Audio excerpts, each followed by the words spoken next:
자, 다음으로 넘어가도록 하겠습니다.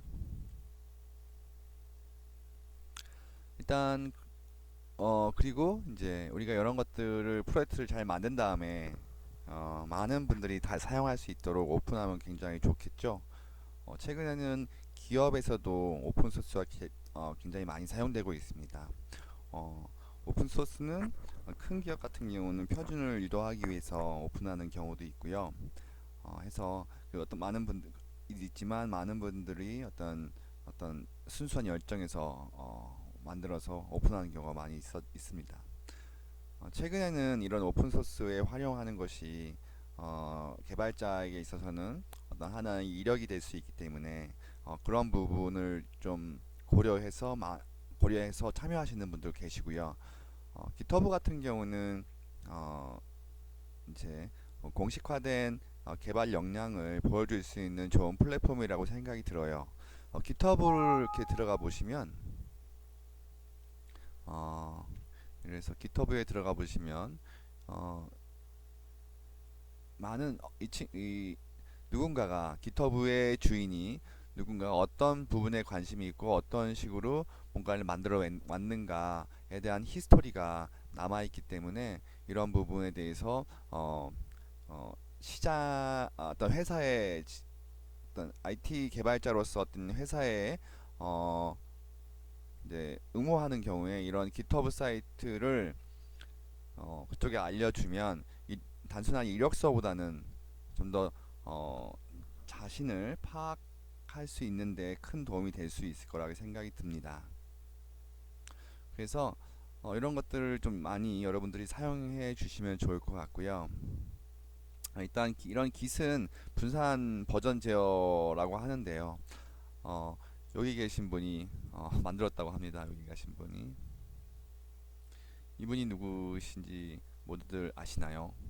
이분은 리눅스 OS를 초기에 일단 처음에 이제 이니시에이트하고 만든 어, 리눅스 토발츠라고 하는 분이고요. 어, 이분들이 이제 거대한 OS를 이제 과거에는 소규모의 OS였지만 시간이 지나면서 많은 분들이 전 세계의 많은 분들이 참 어떤 이 리눅스 OS에 관심을 가지고 많은 분이 참여해서 지금은 윈도우에 버금가는 OS로서의 역할을 갖고 있는데 이제 보시면 알겠지만 수천 명, 수만 명이 참여하는 이러한 프로젝트의 경우에 그 버전 관리라든가 이런 패치를 한다거나 이런 것들이 굉장히 어렵겠지요. 그렇죠? 그래서 그러다 보니까 이제 리눅스를 소스를 관리하는 리눅스 토마스의 경우에 이런 것들을 좀 더 효과적으로 관리할 수 있는 툴의 필요성을 느끼고 본인이 직접 그런 것들을 이제 만들게 된 것이죠.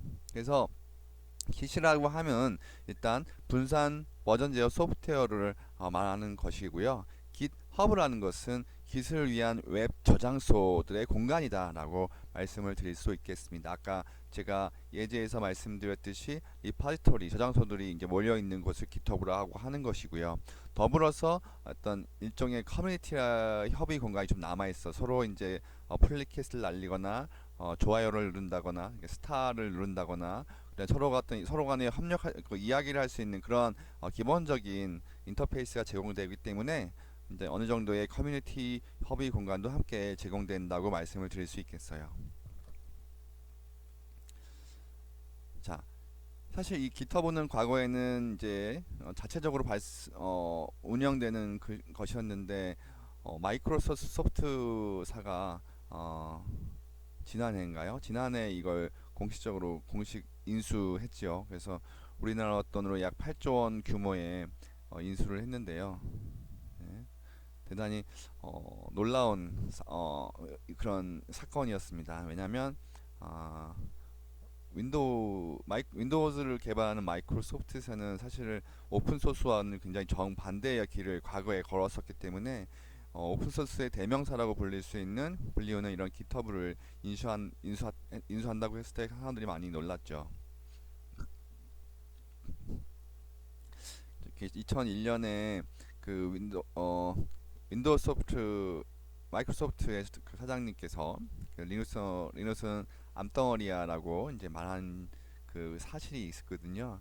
여기 보시면 스티브 발머 마이크로소프트 전임 CEO가 리눅스는 지적 재산권 개념에 달라붙은 안 같은 존재다라고 말한 그런 사건이 있었는데 오늘날 2015년 이제 최근에는 그 사티아 나델라 마이크로소프트 사장이 이런 제스처를 보내는 거죠.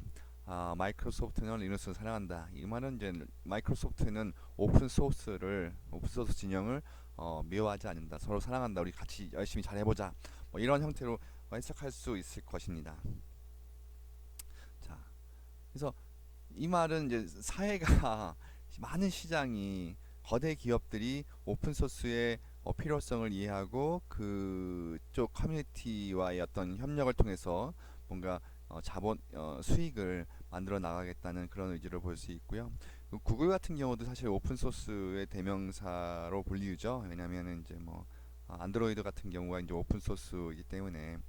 하지만 요 최근에 그 미중 그 무역 전쟁에서 보시면 어, 구글이 안드로이드 오픈 소스에 대한 그 지원을 하지 않겠다, 중국에는 하지 않겠다, 뭐 이런 얘기가 있었잖아요. 사실 요거는 소스 외에 서비스 레이어에 해당하는 그런 부분인데 사실 사용자층에서는 그런 부분이 굉장히 중요하기 때문에 좀 타격이 있는 것 같습니다.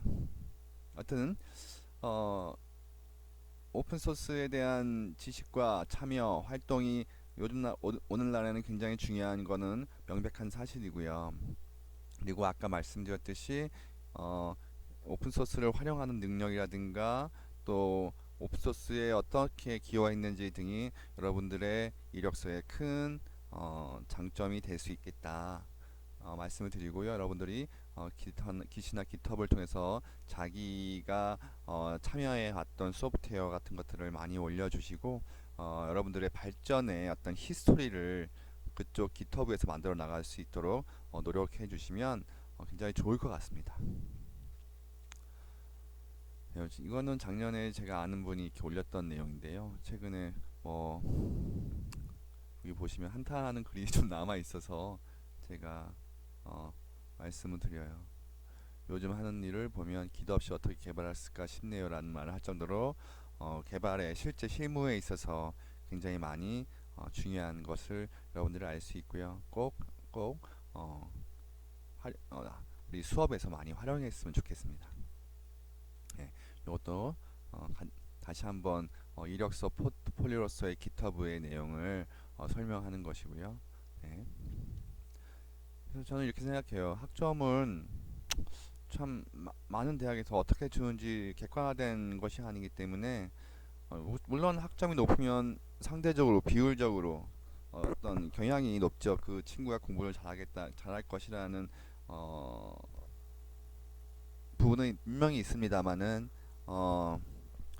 그 이상의 것이 좀 모자랄 때가 있어요. 그래서 학점이라는 것은 기업에서 봤을 때 이 친구가 굉장히 성실하다 그리고 어느 정도는 실력이 있다라고 하지만 소프트웨어 엔지니어로서의 어떤 역량을 평가할 때 있어서는 조금 모자란 부분이 있을지도 몰라요. 그래서 그런 부분을 커버하는 측면에서는 여러분들이 깃허브를 통해서 여러분들이 개발해왔고 어떤 기여해왔던 그런 코드들에 대해서 히스토리를 보여준다면 회사에서도 여러분들의 이 역량을 좀 실질적으로 평가해서 볼 수 있지 않을까라고 생각이 듭니다.